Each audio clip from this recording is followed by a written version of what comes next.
Դիտեք առաջին ալիք Ամերիկայի հեռուստակոնտենտը։ Բաժանորդագրվեք առաջին ալիք Ամերիկայի YouTube-յան ալիքին First Channel America։ UNICEF-ը և հանրային հեռուստաընկերությունը ներկայացնում են։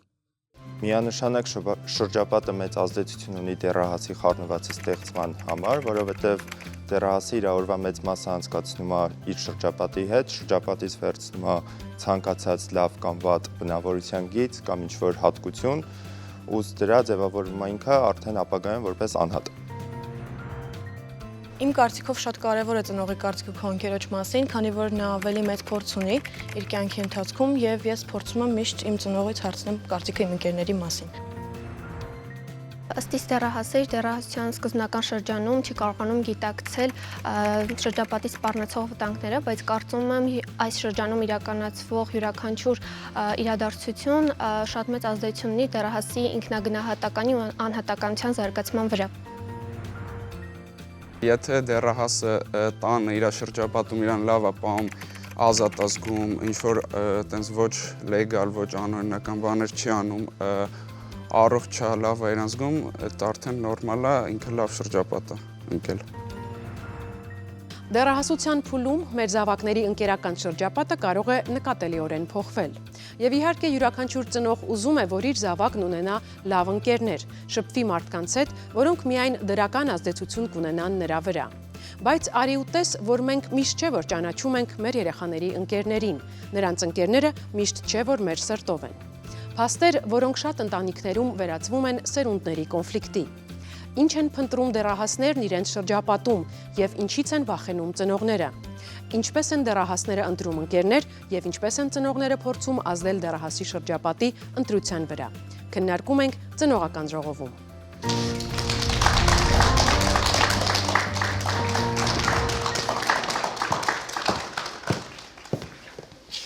Բարև ձեզ և շնորհակալություն, որ ընդունել եք մեր հրավերը։ Այսօրվա ծնողական ժողովն արտասովոր է, որովհետև մեր հյուրերը ծնողները չեն։ Նախ ուզում եմ հասկանալ, թե ինչպես է ձևավորվել ձեր ընկերական շրջապատը։ Դպրոց, բակ, խմբակներ, ինչպես է ձևավորվել։ Ստեփան, խնդրեմ։ Շրջապատի հիմնական մասը ձևավորվել է դպրոցից, այն խմբակներից, որին հաճախել եմ անուք հասակում ու հաճախում եմ հիմա, նաև վերջին շրջանում շատ մեծ թափով մասնակցում եմ հասարակական աշխատանքների, կամավորությունների ու կամավորությունների միջոցով նույնպես շատ մեծ շրջապատ, մտահորիզոն է ձևավորվում ցանկացած մարդու մոտ, որովհետև շփվում ես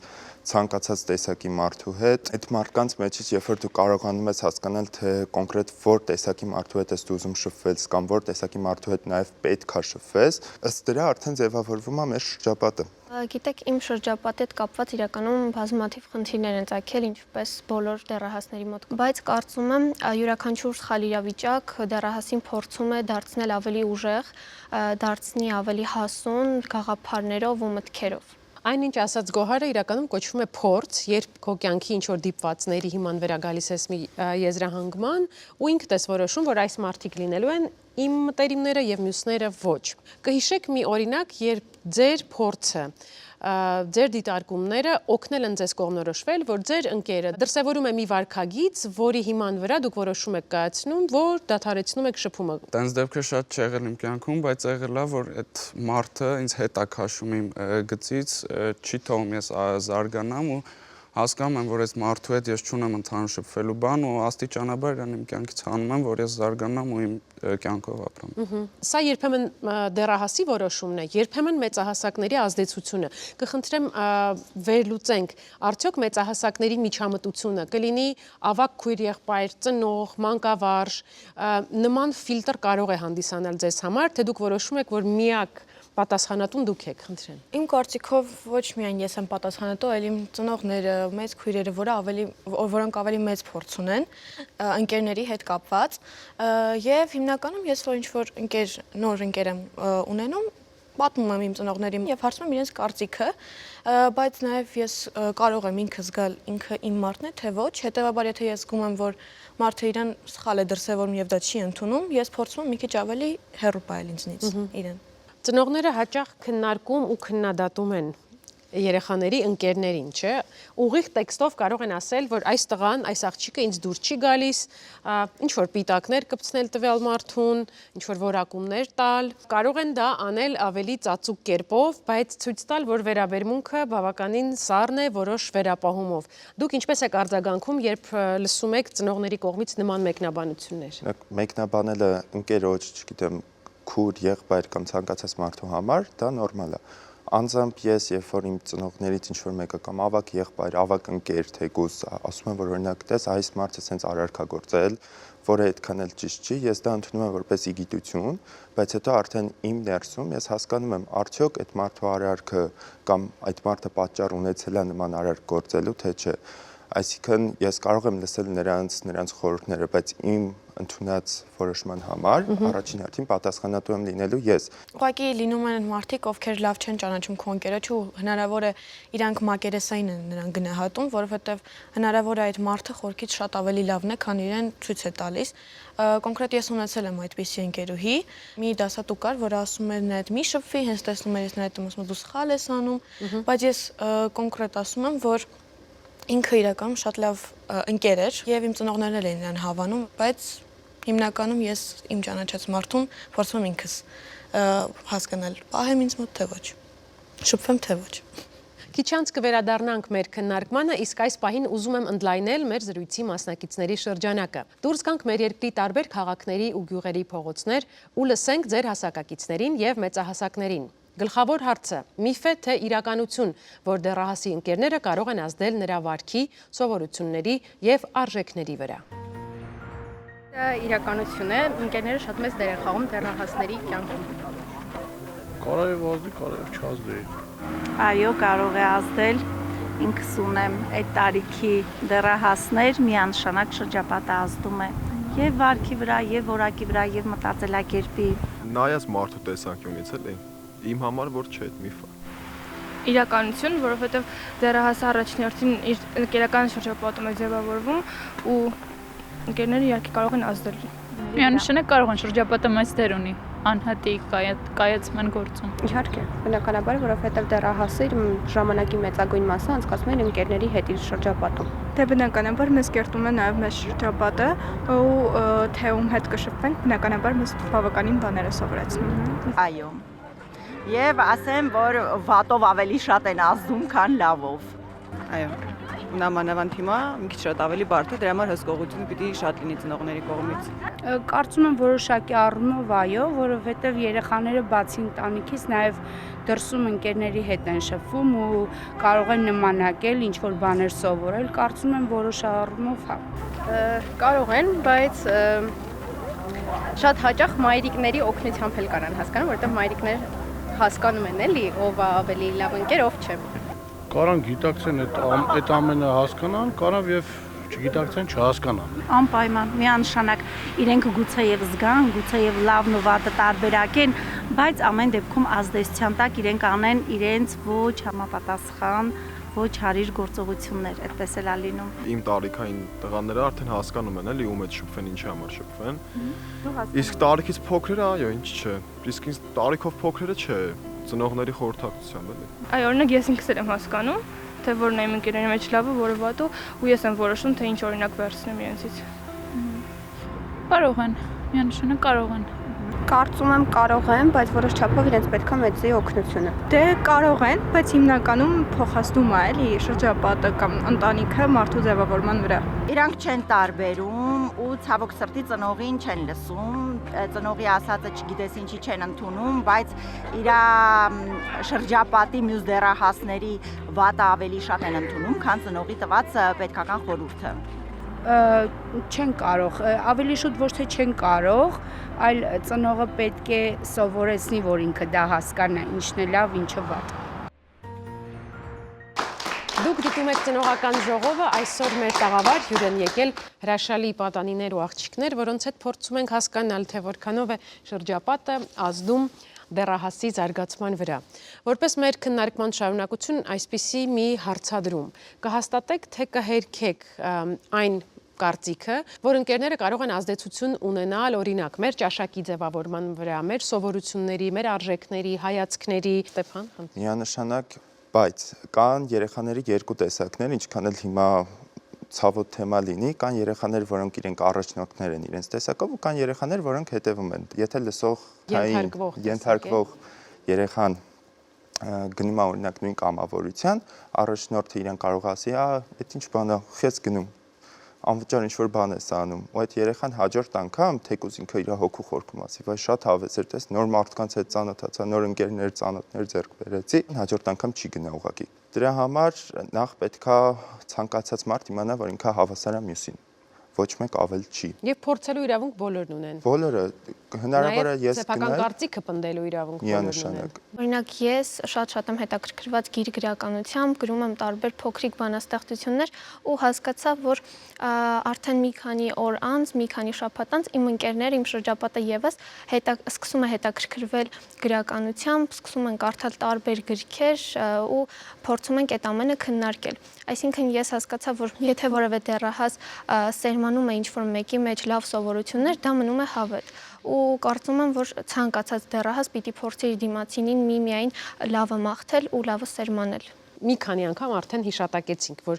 ծնողները ունեն ինչ-ինչ վախեր, որ երեխաներին շրջապատը կարող է սխալ ուղղությամբ տանել։ Ինչը կարող է ծնողի համար իսկապես ահազանգ լինել, որ այս ընկերախմբի հետ չեմ ուզում երեխայիս տեսնել, ինչ ես կարծում։ Ինձ թվում է, որ երեխայի վրա ինչ-որ փոփոխություն են տեսնում, ինչ-որ պարապմունքների կամ դասարանում ինչ-որ ընկերական շրջապատ ձևավորելուց հետո տեսնում են, որ երեխան գնալով անդունդա գլորվում, փորձում են երեխային հանել ու արդեն այդ երեխայից է կախված կլսի թե չէ, բայց ճիշտը լսելն է։ Վատ առաջադիմություն, երևի վնասակար սովորություններ, էլ ինչ կարող ենք թվարկել ծնողներին անհանգստացնող իրական վտանգներից, որ կան շրջապատում։ Սոցիալական տանը ժամանակ չանցկացնել, ագրեսիա ծնողի հանդեպ։ Մի խոսքով ծնողների տագնապները միշտ չէ, որ անհիմն են, սա էլ պետք է ընդունենք։ Մեր զրույցի ընթացքը շարունակելու համար պետք է այստեղ հրավիրեմ հոգեբան Լիլիթ Խաչատրյանին։ Համեցեք, տիկին Խաչատրյան։ Նախ ուզում եմ իմանալ ինչպիսի տպավորություն ունեք, ինչպես կգնահատեք։ Ճիշտ ասած, ժամանակակից դեռահասների զարգացվածության առումով միշտ եմ զարմացած։ Այս սերունդը, որ մենք հիմա ունենք, մեր ժամանակաշրջանի սերունդից շատ է տարբերվում։ Թերևս այդ էլ պատճառն է, որ ծնողների հետ փոխհմբռնումը դժվար է ստացվում։ Ավելի է դժվար ստացվում։ Միշտ եղել է դժվարությունը եւ դա դեռահասության զարգացման ֆենոմեններից է, բայց մեր ժամանակաշրջանում ավելի է դժվարացել, որովհետեւ դեռահասներն ավելի ունակ են սեփական քննադատական վերլուծությունը առաջ տանելու, սեփական կարծիքը ձևավորելու, տարբեր սոցիալական ազդեցությունների համատեքստում եւ իհարկե հիացած եմ այն ամենից, ինչ որ կատարվում էր այստեղ։ Մենք առաջարկում ենք մի խաղ խաղալ։ Խաղի էությունը հետևյալն է։ Ես ունեմ ծրարներ, որտեղ գրված են պնդումներ, կխնդրեմ փոխանցեք մեկը Գերոջը, դա դու էլ խնդրում եմ Մարին։ Սրանք ամենատարածված ձևակերպումներն են, որ ասում են ծնողները երեխաներին, դեռահասներին, երբ ունեն դժգոհություն նրանց ընկերական շրջապատի ինչ-ինչ դրսևորումների հետ կապված։ Ընթերցելուց հետո կխնդրեմ, որ ասեք, թե ինչ հույզեր են առաջացնում այս ձևակերպումները ձեզ մոտ եւ ինչպես դուք կվարվեիք, եթե ծնողն այսպես ձեզ հետ խոսեր։ Խնդրեմ, կարող եք ծանոթանալ ծրարների բովանդակությանը, իսկ տիկին Խաչատրյանը հետո կմեկնաբանի, կառաջարկի մեզ առավել անվտանգ եւ գործուն տարբերակներ։ Ով է պատրաստ, սկսենք, Մարի, կարող ենք։ Դու կամաց դառնում ես ընկերներիդ նման։ Իմ կարծիքով մի քիչ դա վիրավորական է հնչում, շատ կոպիտ ծնողի կողմից։ Ես կոնկրետ կխնդրեի մայրիկիս վերլուծել ինչի մասին է գնում խոսքը, ու մի քիչ շփոթմունք կառաջանար իմ մոտ այդ պահին եւ տխրություն երևի։ Մի խոսքով հույզերը դրական չեն, եթե լսում ենք նման արտահայտություն։ Ենթադրենք իսկապես իրավիճակը մտահոգիչ է, այդպիսի իրավիճակ դիտարկենք։ Ցույց տալ մեր մտահոգությունը։ Մտահոգությունը ցույց տալ ոչ թե դու կդառնաս միանգամից իրենց նման վատը, այլ չէ որ ցանկացած նման խմբի մեջ կա նաև դրականը, ցույց տալ որ այո, այստեղ կան լավ բաներ, տես սա այսպես է, նա այնպես է, բայց օրինակ եթե դու երկար շարունակես, քո մոտ էլ այս որակը կարող է։ Ծնողը կարող է ասել, ոչ թե կդառնաս իրենց նման որակը։ Ես չէի ցանկանա, որ դու այսպեսին լինես։ Ես չէի ցանկանա, որ դու նման վարքագիծ դրսևորես։ Կարող է ասել։ Այո, կարող է ասել, որը որ կարծես հեռացնում է երեխային նմանը լինելու եւ ամբողջական եսը կորցնելու զգացումից։ Դրդատ, ինչ արտահայտություն է։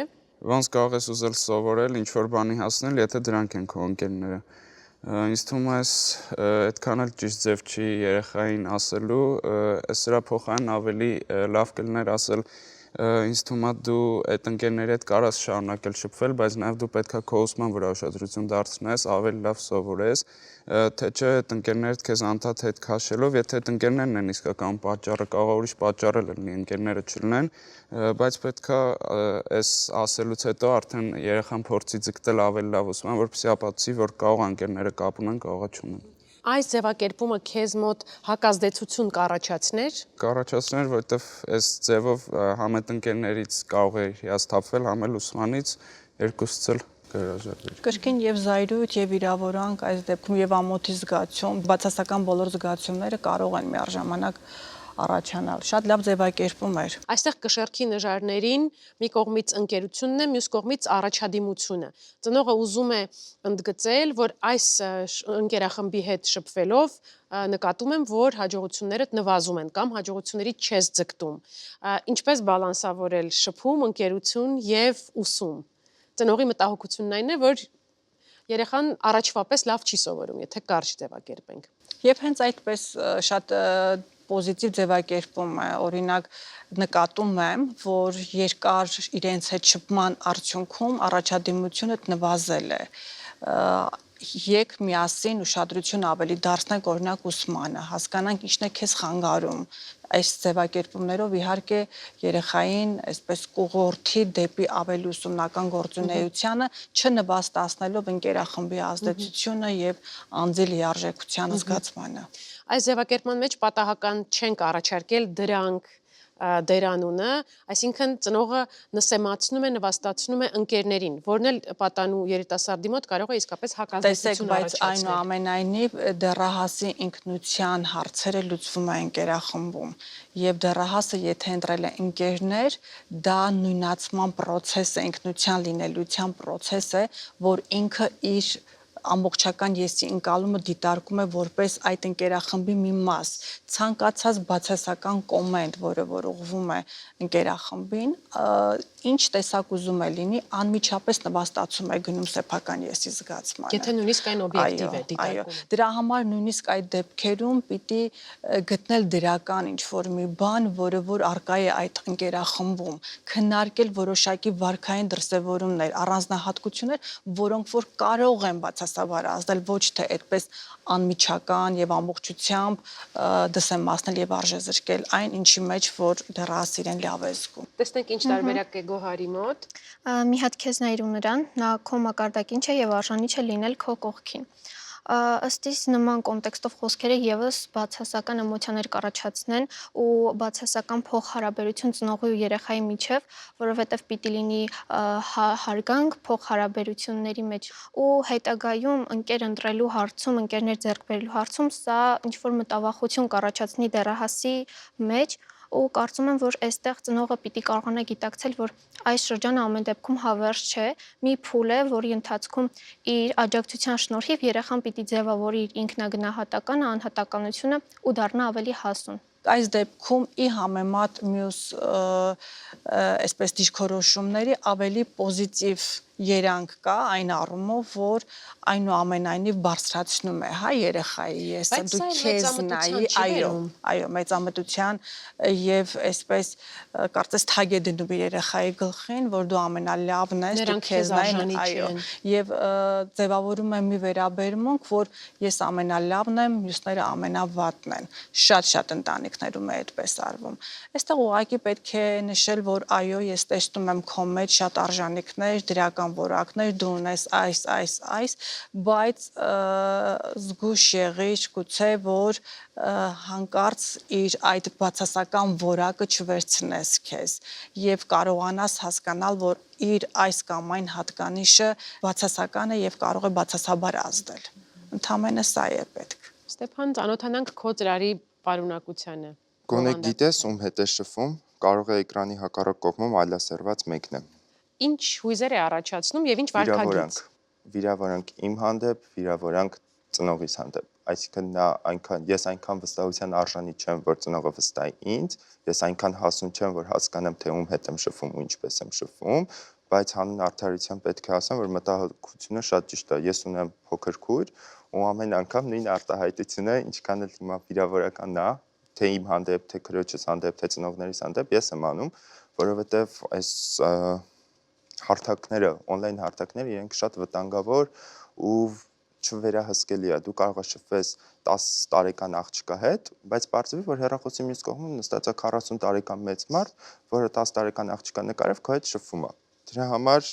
կարելի է մի քիչ գոնե գիտես հատվածը, որ փոխվի, օրինակ վստահ ես, որ դա այդ մարդն է, բայց ոչ գոնե գիտես, դա անվստահություն է ներշնչում։ Հանգուցային իրավիճակը անվստահության զգացումն էր, հա, որից որ վիրավորանք առաջացավ։ Կարելի է այստեղ սկսել հետևյալ ձևակերպումով, ես քեզ շատ եմ վստահում, բայց հասցրել ես բոլոր շտկումներն անել, բոլոր ճշտումներն անել այս իրավիճակում։ Պարզել ես ինքնությունը, այսպես ընդհանրապես։ Ես քեզ վստահում եմ, բայց համացանցը լի է վտանգներով։ Արի փորձենք ամեն ինչ ճշտել եւ մեզ ապահովագրել վտանգներից։ Այսինքն շեշտադրումն անում ենք երեխային վստահելու հանգամանքի վրա։ Շնորհակալ եմ Տիկին Խաչատրյան ձեր մեկնաբանությունների համար։ Շատ հաճելի էր։ Իհարկե տեղեկացված լինելն օգնում է խուսափել շատ անախորժություններից։ Բայց մեծահասակները սիրում են ասել, որ որոշ բաներ բացատրել հնարավոր չէ։ Նրանք այդպես զգում են, ներքին ձայնն է հուշում։ Մենք որոշել ենք ստուգել, թե ինչքան լավ է աշխատում մեր երկրի տարբեր բնակավայրերում ապրող մեծահասակների ներքին ձայնը, երբ պատահում են անծանոթ մեկին։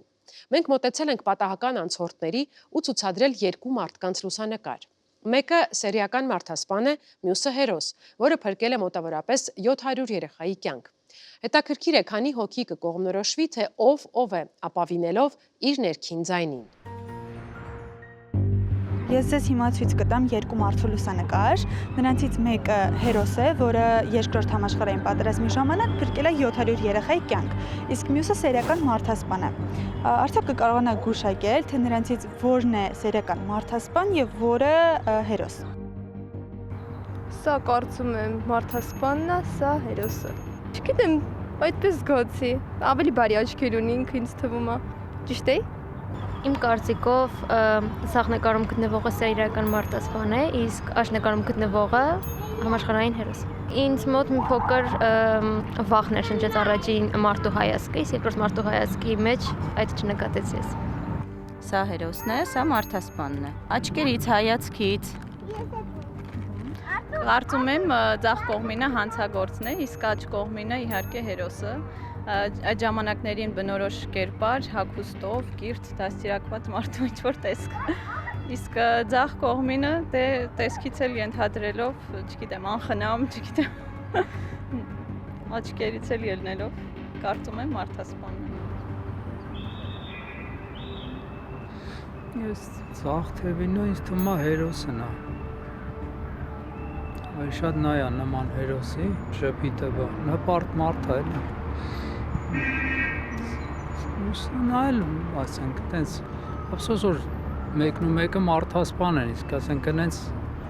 նորմալ մարդիկ են երևում իրանք։ Մի տեսակ ոնց որ սերիական մարդասպան ավելի շատ ինքը ներշնչի։ Այդքան էլ բարի չեն իր աչքերը։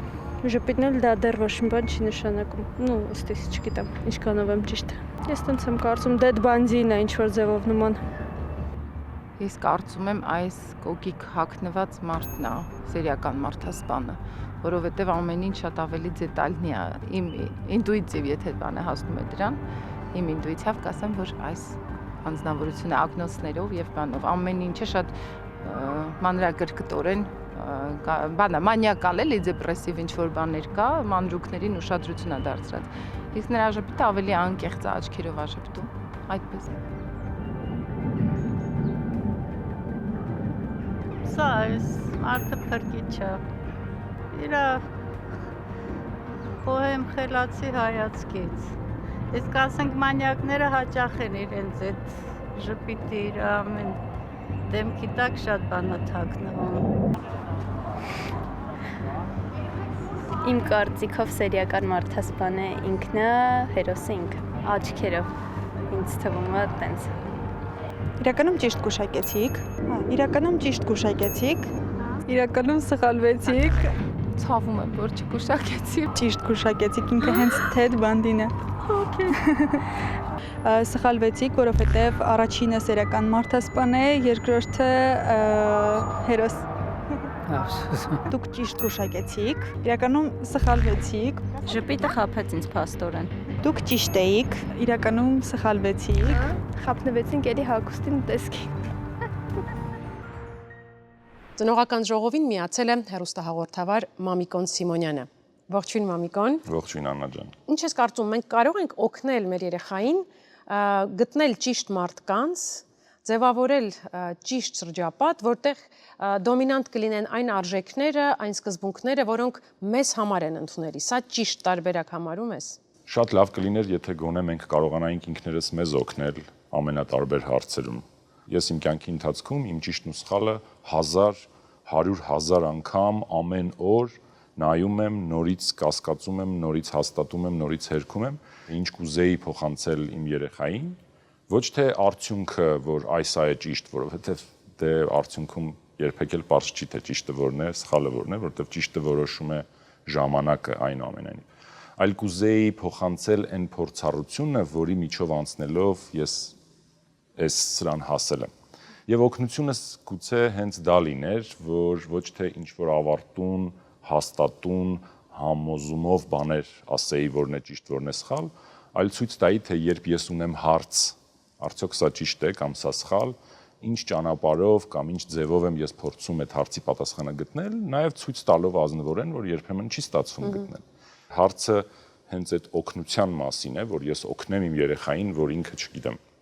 ճիշտ ընտրություն կատարի, ճիշտ մարդկանց հետ շփվի։ Ես ինձ օգնեմ, որ երեխայիս հետ կարողանամ ուղղակի ազնիվ շփվել, կիսվել իմ փորձառությամբ։ Իր ունեցած տագնապի, վտանգի, հարցի պահին, եթե նույնիսկ կողքնել չլինեմ, ապա հույս ունենամ, որ ինքը իմ ասածներից ինչ-որ մի բան կհիշի ու իր ընտրության մեջ գուցե որպես տարբերակ հայրիկի ասածը, մայրիկի ասածը, տատիկի ասածը ունենա։ Պատկերացնենք մի իրավիճակ, երբ երեխան շփվում է իր հասակակիցների հետ, որոնց վարքը, նախասիրությունները քեզ համար ցանկալի ու ընդունելի չեն։ Կան դեռահասներ, որոնք ծխում են, օգտագործում են արգելված միջոցներ, դու դա տեսնում ես, դու դա կարող ես փաստել։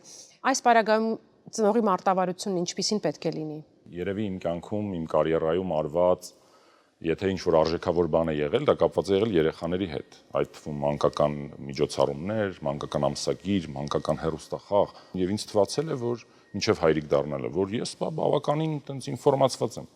Հիմա ուզում եմ ձեզ պատասխանատու ասել, որ այն ամեն ինչ, որ ես սովորել եմ, լսել եմ, կարդացել եմ գրքերում, ոչ մի բանը չի աշխատում։ Իմ կոնկրետ դեպքում ոչ մի բանը չի աշխատում։ Իմ երեխան տեսնում է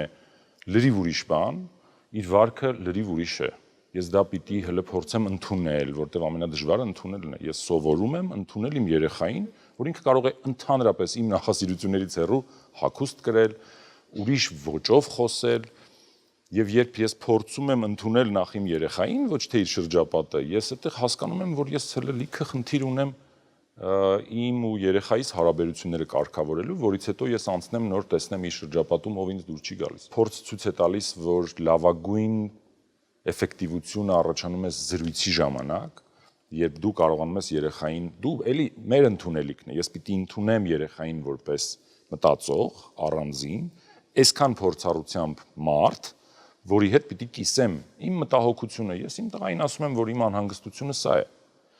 Ես ասում եմ իմ պատասխանատվությունից ելնելով, մինչև ուր ես կարող եմ թույլ տալ, սկսած օնլայն հարթակում խաղերից, վճարումներից, ինչ-որ բան առնել վաճառելուց, շփումներից, ինչ տեսակի եւ որակի կոնտենտ է իմ երեխան նայում, իհարկե ինձ դրա մեծ մասը դուր չի գալիս, որ քեզ էլ դուր չի գալու եւ 10 ծնողի եթե հիմա ցույց տանք մեր երեխաների նայածից, դրանք հիմնականում խաղացածն ու նայածը մեծ մասամբ նույնն է, մեզ դուր չի գալիս, բայց այստեղ հարց է առաջանում, իսկ ով ասեց, որ դա մեզ պիտի դուր գա, իսկ ով ասեց, որ իրանք պիտի անենեն ինչ որ մեզ էր դուր գալիս, որովհետև բազմաթիվ շփումներում իմ երեխայի հետ ես հնարավորություն եմ ունեցել ցույց տալ, թե մեր ժամանակ ինչը ինչպես էր, մեր ժամանակ ով ինչպես էր եւ ինքը, գիտեք, այն երեխաներից է ի հակառակ ինձ, որ ամեն ինչի համար ինքը ունի իր պատասխանը։ Ինքը ասում է, ես կարծում եմ այսպես, Դրա համար մտածում եմ այսպես, ես հասկանում եմ, որ մի մասը, չգիտեմ, իր YouTube-յան վլոգերներից է վերցրել, մի մասը դպրոցում է հիմա այդ շրջանը, որը անընդհատ փոխվում է, շրջապատը անընդհատ փոխվում է։ Իմ խնդիրը երևի թե որպես օգնություն կողքին լինելը։ Իմանա երեխան, որ դժվար պահին, պետք եկած պահին իրավունք ունի, կարող է եւ լավ կլինի, որ ուղղակի զրուցի ինձ հետ, որպեսզի չզգա իրեն մենակ եւ չսկսի փնտրել լուծումներ, ճիշտ ու սխալ վախի մեջ, տագնապի մեջ կամ կասկածի մեջ։ Մենք տղայիս հետ, չգիտեմ, շատ խոսում ենք այդ ինտերնետային մախինացիաների մասին, այսպես ասած, որ եթե մի բան ոնց որ վճարումը կորցնել, քարտի անվտանգությունը լավագույն օգնությունը, որ ես կարող եմ անել, օգնել նրան այդ միջավայրում լինել իմ հետ միասին, թույլ տալ, որ երեխան ինչ-որ մի բան անի սխալվի, օրինակ կորցնի մի քանի $, որով ինքը գնում է ինչ-որ մի կերպար, հետո պարզվում է, որ իրեն խաբեցին, փողը տվեց, իրեն չտվեցին, դեպք եղել է։ Շատ հուզված եկել է, վիճելով, չգիտեմ, տենց խառը հուզմունքի մեջ եկել է, մենք իրար հետ փորձել ենք հասկանալ, իսկ ինչ տեղի ունեցավ, իսկ հաջորդ անգամ, իսկ ինչ պետք է հաշվի առներ ու վերջ։ Դրանից հետո նույնիսկ ես իրեն էլ խրատ տալու կամ սովորեցնելու բան չունեմ։ Ինձ պետք է ընդհանրապես լինել իր կողքին, երբ իրեն ինչ-որ մի բան անհանգստացնում է, ու ինքը հարց ունի։ Ես մոտենում եմ էքսպերիմենտալ եւ կյանքին, եւ ինքս ինձ, եւ իմ ու երեխայի հարաբերություններին, իսկ իր ու իր շրջապատի հարաբերությունների մեջ խառնվելը սխալ է, կողքը լինելը կարծում եմ բավարար, եթե իրեն ինչ-որ բան պետք լինի, կարևորը որ ինքը իմանա, որ կարող է ինձ հետ այդ թեմայով խոսել։ Ազատություն ես դրա կողմնակիցն եմ, անսահման ազատություն, որ խիստ փոխկապակցված է փոխադարձ վստահության հետ։ Ինչ որ ես տեսել եմ իմ ծնողներից ու հիմա հասկանում եմ, որ ինձ այդ շատ մեծ պատասխանատվություն է տվել։ Ու ես չգիտեմ, եթե ինձ ինչ-որ բաներ արգել էին, թույլ չտային, այսպես կռիվ տալով ճակատ, ես գուցե հատուկ ինչ-որ բաներ անեի։ Դրա համար ոնց որ իմ փորձառությունը ինձ որ շատ չեմ տուժել, չեմ կարծում, դեռ չեմ տեսել են արդյունքը, որ այստեղ ազատությունը լավ չէր։ Վստահությունը իսկապես թանկ կապիտալ է։ Շնորհակալ եմ Մամիկոն, հիմա ես պետք է վերադառնամ իմ հյուրերի մոտ, դու էլ կարծում եմ պետք է տղայիդ գործերին հասնես։ Շնորհակալ եմ շատ։ Շնորհակալ։ Կհանդիպենք։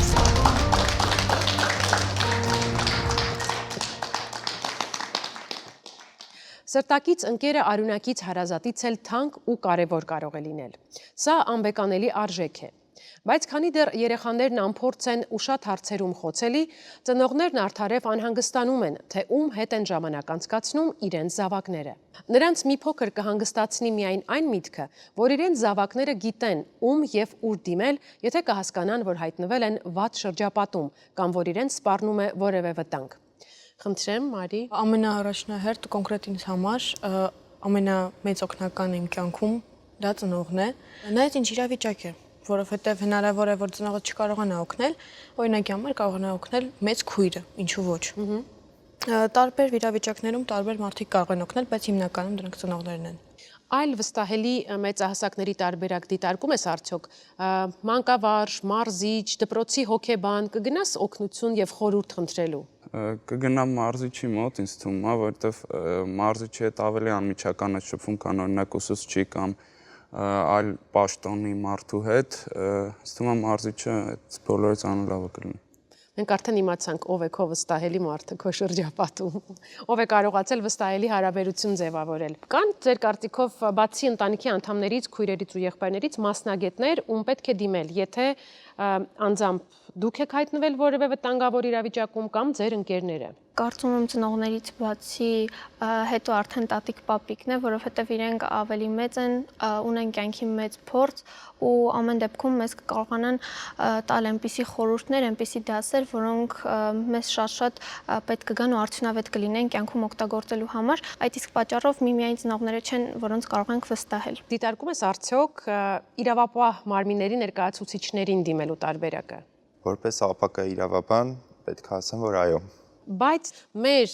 ազգային հոգեբանության մեջ գերակշռում է մատնողի կամ մատնիչի կարգավիճակ ձեռք բերելն այսպիսով։ Կան հարցեր, օրինակ, չգիտեմ, փողոցում եղել է փոքր ընթարում, մեկը մյուսին վիրավորել եք կամ հարվածել եք անգամ, այդ դեպքում ինչքան էլ հիմա ասածս ինչ որ հատվածով սխալ կլինի, պետք չի գնալ հասնել իրավապահ մարմիններին, եթե դուք այդ հարցը կարող եք լուծել իրար հետ։ Բայց նույն դեպքում, երբ որ խոսում ենք մատնությունից, եթե քո մեքենան առևանգեն կամ հափշտակեն ինչ որ բան, դու ինչ ես անել, դու ասելու ես ես չեմ գնա հասնեմ ոստիկանություն, որովհետև դա մատնություն է, թե կդիմես ոստիկանություն։ Իրավիճակները տարբեր են, ըստ իրավիճակի մարդ պետքա կողմնորոշվի, թե այդ դեպքում կարիք կա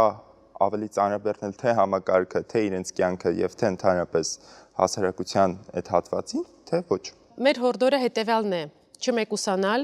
խոսել, կիսվել, օգնություն խնդրել։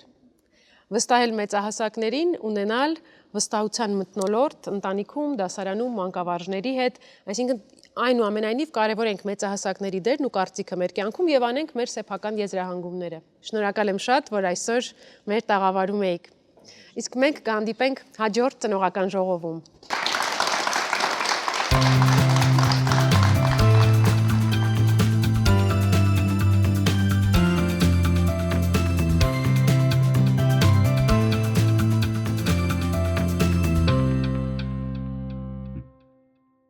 Դիտեք առաջին ալիք Ամերիկայի հեռուստակոնտենտը։